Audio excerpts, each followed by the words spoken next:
Buenas tardes, nosotros somos el grupo 6, conformado por Mauricio Guzmán, Mariana Mera, Carolyn Cordero, Arturo Vargas y Carla Arias, y vamos a estar presentándoles el tema 5 que trata sobre drenaje venoso e inervación de cabeza y cuello. Primero tenemos que existen 12 pares de nervios craneales y estos pertenecen al sistema nervioso periférico. Los mismos salen del cráneo a través de orificios o diferentes fisuras que hay en la cavidad craneal y se inervan en diferentes partes del cráneo, de la cabeza o del cuello. Todos estos nervios, salen de aquí excepto el nervio accesorio y se originan en el encéfalo por esta zona. Además de contar con diferentes componentes somáticos, varios de estos nervios que tienen aquí a continuación, que yo voy a desglosar más adelante, también poseen componentes motores y sensoriales especiales que se asocian a diferentes funciones como la audición, la visión, el olfato y el equilibrio. Estos componentes motores también incluyen inervaciones en músculos esqueléticos para diferentes movimientos de órganos o expresiones de la cara. A continuación tenemos los primeros nervios, que serían el nervio olfatorio y el nervio óptico. Este nervio sale de la lámina cribosa del hueso etmoides y, como podemos ver en esta imagen, se inerva en las cavidades nasales superiores, permitiendo así que la persona tenga el sentido del olfato. El segundo nervio que tenemos es el óptico, que, como podemos ver, se sale por la parte superior de la silla turca, cruzando el conducto óptico y se inerva en los glóbulos oculares, permitiendo así la función de la visión. Como podemos ver aquí, el nervio se inerva aquí en los glóbulos oculares, rodeando totalmente el ojo. A continuación tenemos el nervio oculomotor, otro nervio óptico que, a diferencia del otro, este sale por la fisura orbitaria superior y tiene diferentes inervaciones en músculos como en el elevador del párpado y el del movimiento oblicuo, aportando así movimiento al glóbulo ocular. Tenemos también el nervio troclear, que se inerva de una manera muy parecida, pero en diferentes zonas específicas. Podemos verlo aquí más específicamente. Y este sale por la fisura orbitaria superior también y se inerva en el músculo oblicuo superior, aportando diferentes movimientos del ojo, ya sea hacia abajo de estiramiento. El siguiente en la lista es el nervio trigémino. Este nervio se subdivide en múltiples inervaciones, como pueden ver en la imagen, que salen en diferentes partes de la cara. El trigémino porque se divide como en 3 ramas destinadas a funciones diferentes. Varias salen por ya sea la fisura orbitaria superior, por una división oftálmica o por el agujero redondo mayor, y algunos también por el orificio maxilar y el agujero oval. Este aporta diferentes aferencias sensitivas en cada inervación, ya sea en los ojos, como en los receptores, en los orbitarios, en las cavidades nasales y en parte del hueso etmoides. El siguiente tenemos el nervio abducen. Este es el último nervio que sale de la fisura orbitaria superior y realiza sus inervaciones en los músculos laterales del globo ocular, como podemos ver aquí, aportando movimiento lateral a los globos oculares. Seguimos con el nervio facial, un nervio muy parecido al otro, al trigeminal, que también se subdivide en diferentes ramas porque tiene varias inervaciones. Este sale por el agujero estilomastoideo del cráneo y se subdivide, ya podemos ver ramas temporales, ramas cigomáticas, ramas bucales, y tiene múltiples inervaciones. Este aporta también aferencias sensitivas aparte del conducto auditivo y en el pabellón auricular, y también tipo de sensibilidad en la parte inferior de la lengua. El siguiente ya es un nervio más exclusivo que no se divide tanto, que es el nervio vestibular. Este trabaja en conjunto con otros nervios que de forma combinada, como podemos ver aquí con el nervio coclear o con los ganglios vestibulares, y se inerva ahí mismo, en el mismo oído, y aportando una función que ayuda en el equilibrio y en la escucha de la persona. Ya casi terminando con uno de los últimos pares de nervios, tenemos los nervios glosofaringio y el nervio vago. Estos, como podemos ver, ya se inervan en una parte más fuera de la cara, como puede ser por aquí abajo o por el cuello. Ambos están muy conectados, muy relacionados, ya que sus funciones son parecidas y se relacionan. Tenemos que el glosofaringio sale del cráneo por el agujero yugular y tiene aferencias sensitivas aquí por el seno carotidio y por una parte posterior de la lengua también. Con el resto de la lengua también es controlada por este nervio. El siguiente tenemos el nervio vago. Este también sale por el agujero yugular y tiene otras aferencias sensitivas que trabajan en conjunto con este, pero este ya se extienden más a lo largo del cuello y en otros músculos. Sus inervaciones se complementan y aportan ya sea en la piel posterior de las orejas, en el conducto auditivo también aportan sensibilidad y diferente aferencia en quimiorreceptores que hay por esta zona de la boca y por el cuello. Ya por último tenemos lo que son el nervio accesorio y el nervio hipogloso. El nervio accesorio ya es el último nervio que sale por el agujero yugular y este se inerva en el músculo del esternomascloideo y el trapecio, aportando así en el momento en que estos músculos se tensan. Y el nervio hipogloso que sale del, como su nombre dice, del conducto hipogloso y se inerva en los músculos hiogloso, geniogloso y estilogloso, donde también aporta una sensibilidad hacia la lengua y en la tensión de estos músculos para ya sea movimiento o cualquier otra cosa. Gracias. Los dejo con mi compañera. Buenas tardes, mi nombre es Mariana Mera García y hoy vengo a hablarles acerca de la inervación de la cara. Entonces, la inervación de la cara y de las estructuras faciales depende de dos pares craneales. Primero, el nervio trigémino, que corresponde al quinto par craneal, y luego el nervio facial, que corresponde al séptimo par craneal. Entonces, vamos a arrancar de una vez con la inervación sensitiva, que esta viene siendo dada por el nervio trigémino, que como pueden observar se va a dividir en tres ramos que vamos a desglosar ahora. El primer ramo es el nervio oftálmico, que va a abandonar el cráneo y a penetrar en la órbita a través de una fisura llamada fisura orbitaria superior. ¿Qué pasa? Ese mismo nervio oftálmico va a tener 4 ramificaciones diferentes. Entonces, primero vamos a tratar la ramificación del nervio supracoclear y el supraorbitario, que se encuentran por acá.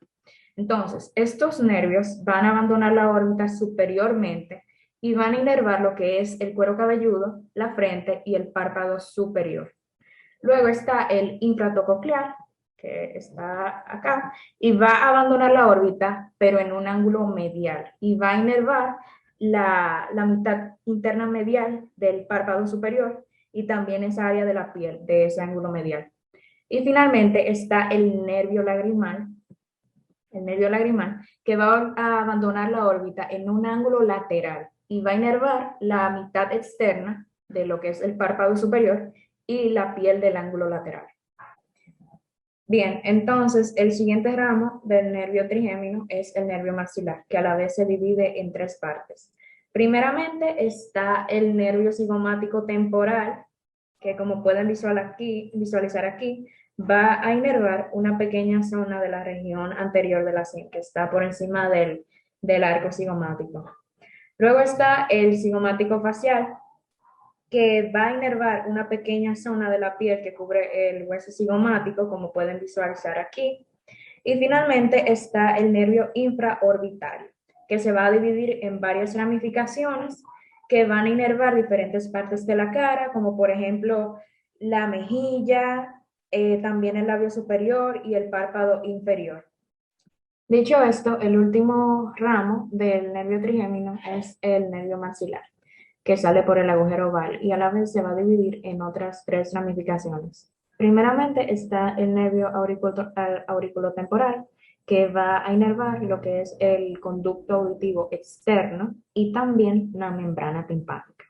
Siguiente está el nervio bucal, que va a deslizarse sobre la superficie del músculo buccinador y va a inervar la mejilla. Y por último está el nervio mentoniano, que como pueden ver va a salir de un agujero llamado agujero mentoniano y va a dividirse en múltiples ramitos que están aquí. Y esos ramitos van a inervar piel del mentón, parte de la piel del mentón y también parte del labio inferior. Por último, vamos a ver la inervación motora, que es controlada por el nervio facial, que al igual que el trigésimo se va a dividir en diferentes ramos. Entonces, el nervio facial es el protagonista de las expresiones faciales. Es quien controla los músculos y nos permite, por ejemplo, sonreír, guiñar el ojo, llorar, fruncir el ceño, etc. Entonces, hay dos nervios faciales, uno a cada lado de la cara, y estos van a viajar alrededor del oído medio, que sale de la base, y van a salir de la base del cráneo, y se van a ramificar desde la glándula parotidia. Entonces, estas ramas son las que permiten la función motora de todos los diferentes músculos faciales. Hola, mi nombre es Carla Arias y voy a hablarles sobre la inervación del cuello. La inervación del cuello o plexo cervical se divide en plexo cervical superficial, que son los nervios sensitivos, y plexo cervical profundo, que son los nervios motores. El plexo cervical superficial, primero que nada, emerge por detrás de la vena yugular interna y el esternocleidomastoideo. Estos son nervios sensitivos. La primera rama es el nervio occipital menor, que se puede ver aquí, se encarga de la inervación de la cara lateral de la cabeza y de la cara craneal de la oreja. La segunda rama es el nervio auricular mayor, que se puede ver aquí, que inerva la piel de la apófisis mastoidea y ambas caras de la oreja. La tercera rama es el nervio cervical transverso, se llama transverso porque es el único que va de manera horizontal, inerva la piel de la cara anterior y lateral del cuello. Y está el nervio supraclavicular, que a su vez se divide en tres ramas, que es la anterior, media y posterior, y se encarga de inervar la piel de la clavícula, el hombro y la parte superior del pecho. Aquí se pueden ver, son los nervios que están en azul.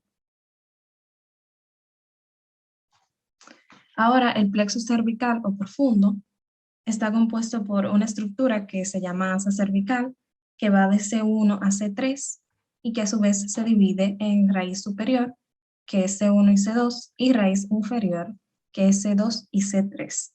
Estas estructuras son superiores a la vaina carotidia e inervan todos los músculos infrayoideos, exceptuando el músculo tiroideo, que es inervado directamente por C1 y C2, pero no por la asa cervical como tal. Además, cabe destacar que se creía anteriormente que esta asa provenía del nervio hipogloso, lo cual no es cierto. Este es el nervio hipogloso. No proviene de él, sino que hace unión en un momento. Ahora voy a hablar, aquí se pueden ver las estructuras musculares, y ahora voy a hablar sobre el nervio frénico. Es un nervio mixto, es decir, que inerva tanto sensitivamente como motoramente. Este se encarga de inervar sensitivamente el pericardio y la pleura, así como más para abajo la membrana serosa del abdomen o el peritoneo. Para eso se utiliza la mnemotecnia de PPP, pericardio, pleura, peritoneo. Además, se llama frénico, que significa diafragma. Inerva motoramente a este. Muchas gracias por ver y espero que hayan podido comprender todo muy bien. Les habla Caroline y les hablaré sobre el drenaje venoso de la cabeza, que se divide en un drenaje anterior y uno posterior, hasta llegar a su vez hacia la vena yugular interna. En cuanto al drenaje anterior, este está dado por los senos cavernosos que se localizan hacia ambos lados de la silla turca. Entonces, el seno cavernoso izquierdo está dado por el drenaje de la vena oftálmica, que viene de la órbita, también de las venas emisorias del plexo venoso pterigoideo de la fosa infratemporal y también por el seno esfenoparietal. Entonces, este se comunica con el seno cavernoso derecho por el plexo intercavernoso, que tiene una parte anterior y posterior porque en el medio está el tallo de la hipófisis.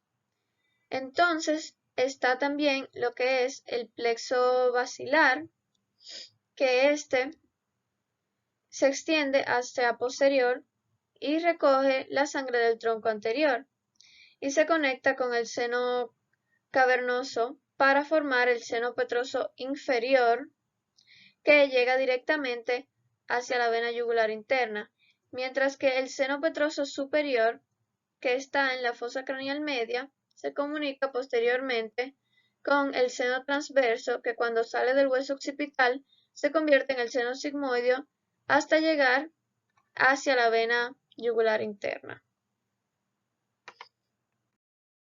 Antes de pasar al drenaje posterior, quisiera decir que los senos venosos durales se encuentran entre la capa perióstica externa y la meninge interna de la dura madre, que se desdoblan para formar esta cavidad que sería el seno sagital superior, y las hojas meníngeas se unen para formar lo que es el os cerebral, que en su parte inferior forma la cavidad del seno sagital inferior. Cabe destacar que en el seno sagital superior drenan lo que son la vena diploica y la vena emisaria. En cuanto al drenaje posterior, se ve como el seno sagital superior, que está en el os cerebral, como les había dicho, empieza anteriormente por el agujero ciego, donde empiezan a drenar las venas emisorias de la cavidad nasal y también las venas diploicas. Entonces, este llega posteriormente hasta la prensa de erófilo.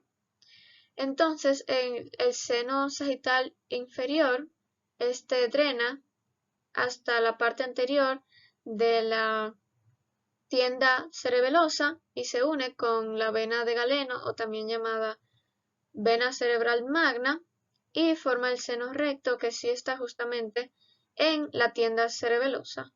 Y este drena en la prensa de erófilo, al cual también drena el seno occipital.